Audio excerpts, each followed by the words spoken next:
একটা নাম আপনারা সবাই জানেন, সেটা হচ্ছে সুমিত রায়। তার পরিচয় কি? তিনি অভিষেক বন্দ্যোপাধ্যায় আত্মসহায়ক ছিলেন। তার বিরুদ্ধেও একাধিক মামলা। সেই মামলায় তিনি ইতিমধ্যে একটি মামলার ক্ষেত্রে আগাম জামিন পেয়েছিলেন। তারপর থেকেই একটা আশঙ্কা জল্পনা শুরু হয়েছিল, এই বুঝিয়েই অভিষেক বন্দ্যোপাধ্যায়ের আত্মসহায়ক সুমিত রায় গ্রেপ্তার হবেন। এবং তারপরেই সুমিত রায় চলে গেলেন শীর্ষ আদালতে তার প্রোটেকশনের জন্য। আজকে শীর্ষ আদালতে গিয়ে সুপ্রিম স্বস্তি পেয়েছেন সুমিত রায়। আদালত কি বলেছে? আদালতের নির্দেশ হচ্ছে এইটা যে সুমিত রায়কে গ্রেফতার করা যাবে না।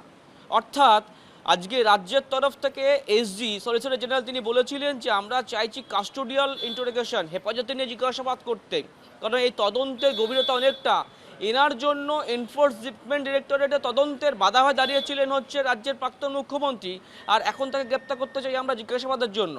কিন্তু সুপ্রিম কোর্ট বলল যে না, গ্রেপ্তার করা যাবে না। তার আইনজীবী ওটা সওয়াল করেছিল যে যে কোনো শর্ত দিতে আমি সব শর্ত পূরণ করব, কিন্তু আমাকে গ্রেপ্তার করতে বলবেন না বা গ্রেপ্তার না করা হয়। সেই আবেদনের পরিপ্রেক্ষিতে আজকে সুপ্রিম কোর্ট এই নির্দেশিকা দিয়ে আছে। নির্দেশিকা এটা কি বলা হয়েছে? এটাও বলা হয়েছে যে গ্রেপ্তার করা যাবে না, তদন্ত সব রকম সহযোগিতা করতে হবে সুমিত রায়কে।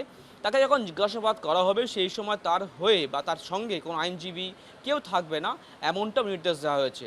আর সকাল থেকে একটা টাইম পিরিয়ড বেঁধে দেওয়া হয়েছে যে এই সময়ের মধ্যে অভিষেক বন্দ্যোপাধ্যায়ের আত্মসহায়ককে জিজ্ঞাসাবাদ করতে পারবে পুলিশ।